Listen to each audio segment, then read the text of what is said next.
Hello, my name is Pavel, and I did some research in 3 years about how to use AI in education, and mainly in the last 2 years, I have been trying to work with large language models.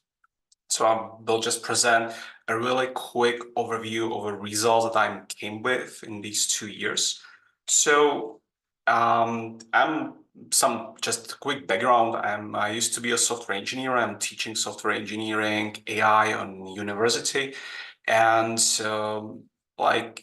I'm trying to find every year at least one day a week to teach at high school. And I'm here teaching programming. So I've been teaching for approximately 8 to 9 years. And in recent years, there's been a problem that the curriculum for informatics has changed. And I was thinking, what can I do with this?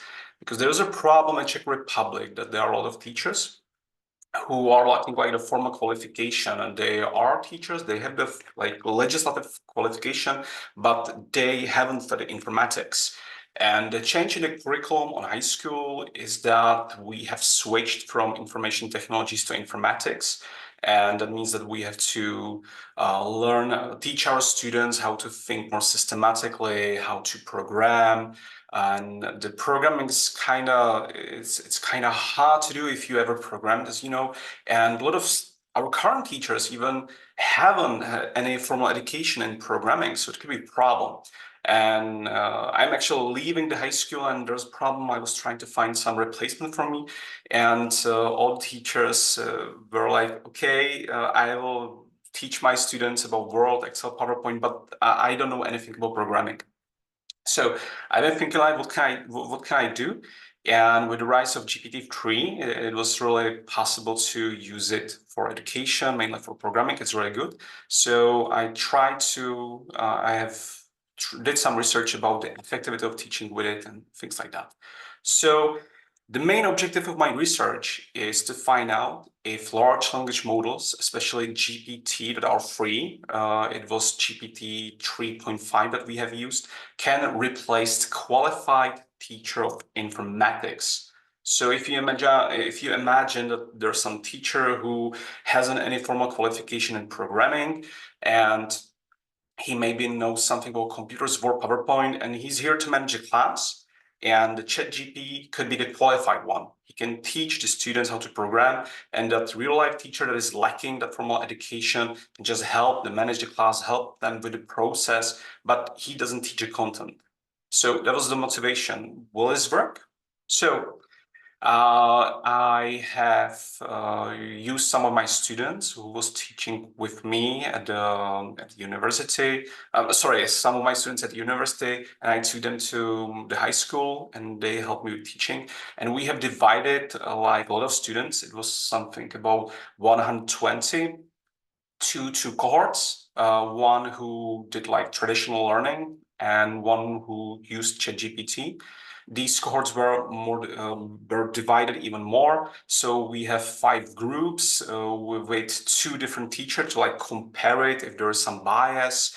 And in the last 3 years, I have been developing some formal materials, some interactive notebooks. So if you ever did programming, you probably know Google Colab and Jupyter Notebooks. So I've been creating those materials, testing them to be prepared for this measurement. And 3 groups have only used ChatGPT. We haven't provided them that materials. We only told them okay, this week the goal is to learn this and this. We have taught them how to prompt the ChatGPT, and the ChatGPT taught them instead of us. So that was how we did the cohorts to get some statistical significant measurement. And the instructions to the teacher were okay, you are playing teacher without any formal qualification in informatics. So you can manage the class, you can maybe help them with process, but you don't know any the hard content, okay, the hard knowledge. So but of course, we had a say break. If something happens, the students are we have measured the progress and it's going downhill, then we somehow help, but we didn't want to intervene too much.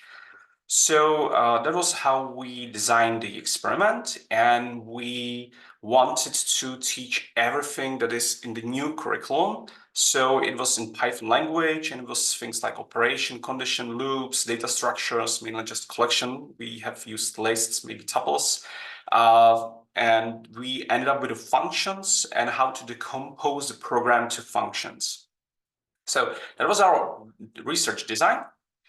And we have prepared some like metrics and measurement tools. So there was regular tests to see what is the dynamics of learning, because it was 1 year research, 1 year measurement. And we gave them some final projects. It was 2. I will just present here the results from one project because some of the students were missing in the second one. It's the end of the year, so they are already at some trips and things like that. And it was just a simple calculator in command line interface. So we have those 2 cohorts, and they tried to write code for the project. And the interesting thing was that the cohort with Chatgpt couldn't use it anymore. So we would just like to know, okay, Chatgpt is a teacher and you get some knowledge from him and you can use him. What is the knowledge that remains in the memory?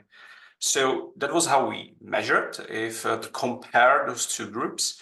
And I have a lot of metrics, actually, about 30, but like the most known ones are those from software engineering, and it's the 6th one that could be usable from software engineering in education, and it's a line of codes. So how long that program is, and the interesting thing is what is the proportion of the effective lines of code. So there's something in the chat. Yeah, 5 minutes. Okay. So a lot of measurements. It tells us something about the quality and now the results. So based on the analysis of the metrics, we have found out that the Chatgpt cohorts have more developed skills in programming. The quality, the content is like the same. They all know the same things. They know how to do operation, conditionals, loops, things like that. But some of the students who use Chatgpt are using more complex commands, and they have for example, the variable names. They have more like correct variable names without any like wrong naming, things like that. There's less duplication in the traditional teaching. That's because the Chatgpt uses them some patterns that they are still using. And for example, the complexity of the code itself was the same. So based on these results, just a quick, I can say that the Chatgpt can be a replacement for a teacher of programming. But there were a lot of like protests from the students, so I did some qualitative research. And for example, those who use Chatgpt, they told us that they don't like to speak to some AI agent. They like to speak to teachers, to real life persons, to get instructions from them, because there's some bias towards the technology. And for example, those happy students that were in the Chatgpt cohort, they told us like, okay, I see that Chatgpt really works, and I like that I can ask him 10 times in a row, and he still is a patient teacher and can answer me all my questions.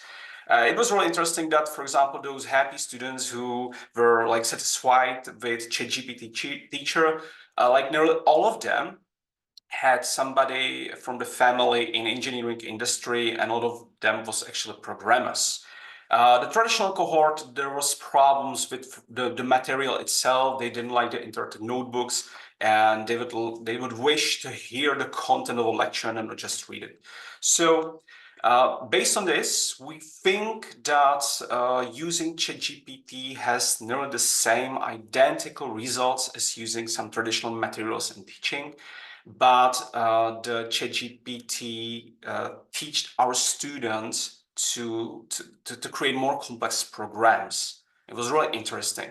So what we would like to do right now is because the measurements is just from one school. So we would like to contact more schools at Czech Republic, maybe abroad, to translate our materials and repeated experiments at different schools and see how they compare.